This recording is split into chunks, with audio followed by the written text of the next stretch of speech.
10 અને 12ની પરીક્ષા 26મી ફેબ્રુઆરીથી શરૂ થઈ રહી છે.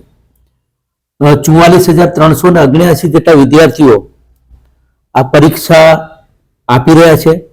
આ વખતે પરીક્ષા નહીં પરંતુ પરીક્ષા એક મહોત્સવ એનું સૂત્ર એ અમે આપ્યું છે.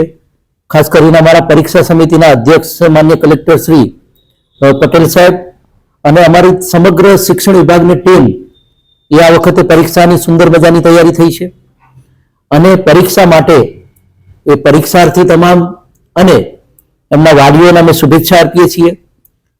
આ વખતે આપણે 5 જેટલી પ્રી બોર્ડ એક્ઝામ લીધી.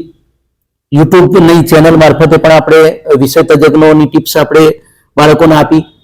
એ ઉપરાંત અમારી ટીમ દ્વારા લગભગ 70 થી 80 જેટલી શાળાઓના અંદર રૂબરૂ જઈ અને વિષયની અમે ટિપ્સ આપેલી છે. આ વખતનું એ છે કે દરેકે દરેક બાળકોના અંદર ગજબનો આત્મવિશ્વાસ જોવા મળ્યો છે પરીક્ષા બાબતે અને ખૂબ સુંદર મજાની તૈયારી થઈ છે. એમનો પરીક્ષાનો હાવ દૂર થાય એ માટે અમે પરીક્ષા પે ચર્ચા પણ કાર્યક્રમ દરેક બાળકોને નિહાળવાનું કર્યું હતું અને સુંદર મજાનું એક વાતાવરણ એવું ઊભું થયું છે. એક 2000 વિદ્યાર્થીઓનો અમે વર્કશોપ પણ પરીક્ષાનો હાવ દૂર થાય માટે રાખ્યો હતો. માનીય પ્રદીપાનંદજીએ સુંદર મજાની ટિપ્સ એ પરીક્ષા માટે આપેલી. ખાસ કરીને વાલીઓ આ સમયે બાળકોની ચિંતા કરતા હોય છે પરંતુ આ વખતે બાળકો આત્મવિશ્વાસથી ભરપૂર છે એટલે વાલી કોઈ પણ પ્રકારની ચિંતા ના કરે અને વાલી પોતે પણ આ બાળકોને હૂંફ આપે જેથી એનો આત્મવિશ્વાસ વધે. ખાસ કરીને પ્રથમ દિવસે એ આપણે બાળકોને અમે ત્યાં ગાડી જે પરીક્ષા બિલ્ડિંગ ઉપર એમને આવકાર આપીશું. આ વખતે દરેકે દરેક બિલ્ડિંગમાં પહોંચવા માટે એ બાળકોની હોલ ટિકિટ સાથે અમે લોકેશન પણ આપ્યા છે.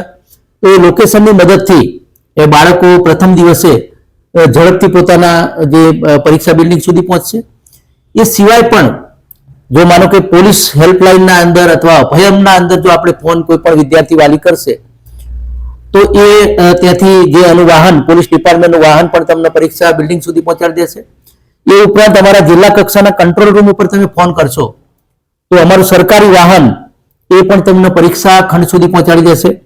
અને ખાસ કરીને ત્યાં જે આપણી જે ટીમ હશે જે પોલીસ ડિપાર્ટમેન્ટની ટીમ એ પણ આપણને સહકાર આપશે.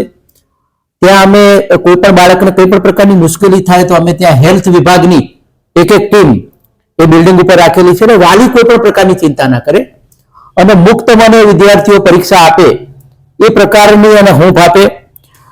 ખાસ કરીને જે બાળકો માટેની એક ટીપ છે કે ભાઈ જે પરીક્ષાનો સમયગાળો હોય છે એ સમયગાળા દરમિયાન મોડી રાત સુધી આપણે વાંચન કરીએ છીએ તો એ રાત્રે 11 વાગ્યા પછી એ બાળકો વાંચન ન કરે અને ખાસ કરીને જો ટેવ પડે અને જો ટેવ એની હોય તો અર્લી મોર્નિંગ વહેલી સવારે એ વાંચન રાખે તો એને બધું યાદ રહી જતું હોય છે. કોઈ પણ વાંચન કર્યા પછી એને 10 મિનિટ સુધી આંખો બંધ કરી અને યાદ કરી લેવું. પરીક્ષા ખંડના અંદર પ્રવેશ્યા પછી જ્યારે પેપર એને હાથમાં આવે એના પહેલા 2 મિનિટ આંખો બંધ કરી અને ધ્યાન કરવાનું અને ધ્યાન કરીને ઊંડા શ્વાસ સાથે એક મન આપણું પ્રફુલ્લિત થઈ જશે. એના પછી 15 મિનિટનો સમયગાળો અમે તમને પેપર વાંચવા માટે આપીશું. તો એ સમયગાળા દરમિયાન શાંતિથી પેપર એ આપણે વાંચી લેવાનું. એના અંદરથી આપણને જે સહેલા પ્રશ્નો હોય એ સહેલા પ્રશ્નો આપણે પ્રથમ લખી દઈશું. ખૂબ સુંદર રીતે આપણે પેપર લખવાનું કરીશું. પ્રેઝન્ટેશન લખીશું આપણે સરસ મજાનું કરીશું. પેપરનું હેડિંગ્સ આપણે આપીશું અને પેપર લખ્યા પછી છેલ્લી 10 મિનિટ એ આપણે પેપર જોઈ લઈશું કે એના અંદર આપણે કંઈ ભૂલ તો નથી કરીને. અને આ વખતે ખૂબ સુંદર મજાની તૈયારી છે એટલે પેપર આપણે સરળ તમને લાગશે. કોઈ ચિંતા કરવા જેવું નથી. અને ફરીથી આપણે એક નિર્ધાર કરીએ કે ગત વર્ષ કરતા આ વખતે કચ્છ જિલ્લાનું પરિણામ એ ખૂબ ઊંચું મળે. A1 ના અંદર પણ આપણે જે જિલ્લા કક્ષાએથી ટાર્ગેટ રાખ્યું છે એ પ્રમાણે 1000 થી વધારે વિદ્યાર્થીઓ એ A1 ગ્રેડ પ્રાપ્ત કરે. અને ખાસ કરીને ફરીથી આ પરીક્ષા એક મહોત્સવના અંદર એક આપણે દરેક વિદ્યાર્થી વાલીઓ એના પરીક્ષા માટે આપણે શુભેચ્છા આપીએ છીએ. અસ્તુ. જય ભારત.